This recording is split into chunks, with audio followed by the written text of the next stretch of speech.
फैगौ MP इलेक्शननि candidate बासिबाय आरो बिनि थाखाय आङो जोंनि बिपिएफनि आफादगिरि मानव गेदेर हाग्रामा महिलारि आरो बिपिएफनि साफ्रोमबो सेनियर लिडारमोन जेनेबा आब' प्रमिला रानी ब्रह्म रिहन दैमारी जाहा एमएलए सरन बर' रबिराम नार्जारी आरो जोंनि एमसिएलए इएम गासिबखौबो बिथांमोनखौ आङो धन्यबाद होयो आरो जोंनि देरहानाया निश्चित बयबो रायजो राजाफ्रा दा माब्ला इलेक्शन जायो बेखौल' नेगासिनो दङ आरो बेखायनो जोंनि देरहानाया रायजो राजाफोरनि आखायाव रायजो राजाफ्रा दा बिनि थाखाय बयबो रेडि जानानै दं। सार बेसेबांसो भट लानानै देरहागोन होननानै आसा दं? बेसेबां भट लानानै देरहागोन बेखौ बुंनाया दा सम्भब नङा खिन्थु बुरजा भटआव जों देरहागोन। सार पृथ्वीराज नारायण देबनिसा नोंथां चेलेन्ज आं बिनि सम्पर्के जेबो बुंनाय नङा नोंथांमोना बिनि रलखौ नुलांबाय थागोन। सार एमपि बिसायख'थिनि उनाव बिपिएफखौ जिर' जादों थांगासिनो दं होननानै इउपिपिएलनि दैदेनगिरिफोरा बुंदों। बिथांमोनाथ' जोबोद बेबायदि खोथा बुंगासिनो दं खिन्थु रायजो राजा बिथांमोननि जि खामानि मावनाय आगोलाव जि प्रतिश्रुति होबाय जेबो लाखियाखिसै ओनसोलाव जेबो उन्नयनमूलक खामानि मावाखिसै गोदान मोनसे स्कुल कलेज बानायाखिसै गोदान हस्पिटाल बानायाखिसै गोदान लामा बानायाखिसै गोदान इरिगेसन बानायाखिसै गोदान हाथाय बाजार बानायाखिसै माने बिटिसिआव रायजो राजाफोरनो जि नांगौ बे बुस्थुफोरखौ बे 3.5 बोसोराव बिथांमोना जेबो मावाखिसै आरो बुंबाय थादों जे बिपिएफआ 17 बोसोराव जेबो मावाखै दा बेखायनो बेफोरखौ बरनायनानै बेफोरखौ कम्पेयार खालामनानै रायजो राजाफ्रा नुबाय बे नङा जे बिटिसिआव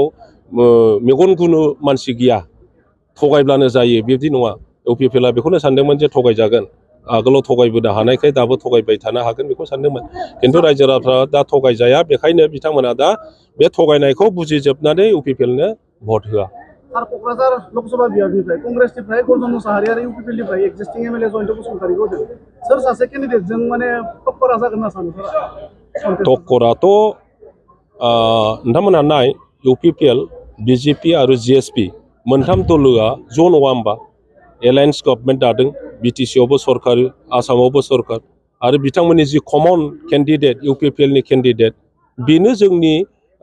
मा होनना बुंखौ नोंथांमोनहा मा होनदों बेजोंनो जोंहा माने सौदावनाया जागोन खिन्थु जों दा नुदों बे मोनथाम पार्टिनि गेजेराव मोनसे पार्टिया इतिमध्य नागारनानै थांबाय जिएसपिआ खारन नबसरनिया गावनो केन्डिडेट होगोन होननानै डिक्लेयार खालामखाबाय मोनसे पार्टि गैला दा खालि बिजेपि आरो इउपिपिएलल'सै आरो जों बुंनो हाया बिथांमोननि बे खौसेथिया बेसे गोलाव थांगोन। सारा देरहाखांनायनि उनाव गिबि हिसाबै मा खामानिखौ मावगोन सार? गिबि हिसाबै मा मावगोन बे नङा जोंहा मोनथाम एजेन्डा दङ बिटिसिआव सान्थि प्रतिष्ठा खालामनाय बिटिसिआव रायजो जानाय मोनफ्रोमबो जाति गस्थि धर्मालम्बीखौ राजनैतिक भाबै सामाजिक भाबै बयखौबो खौसे लाखिनाय आरो बयखौबो ज' खालामनानै ओनसोलाव जौगानाय लाबोनाय बयनोबो समान जौगानाय लाबोनाय बेनो जोंनि मोनथाम उद्देश्य बेखौनो मावगोन। सार इउपिपिएलआ अन्थाइ खाम्फा गायसनगासिनो दं बेथ' नोंथांमोन बुंनाय बायदि खोथायाथ' नंगौ अन्थाइ खाम्फा गायगासिनो दङ हयथ' दिनैनिफ्राय गायनो हानाय नंला खोमा दायो जिहेथु डिक्लेयार खालामसिगोन नटिफिकेसन होसिगोन।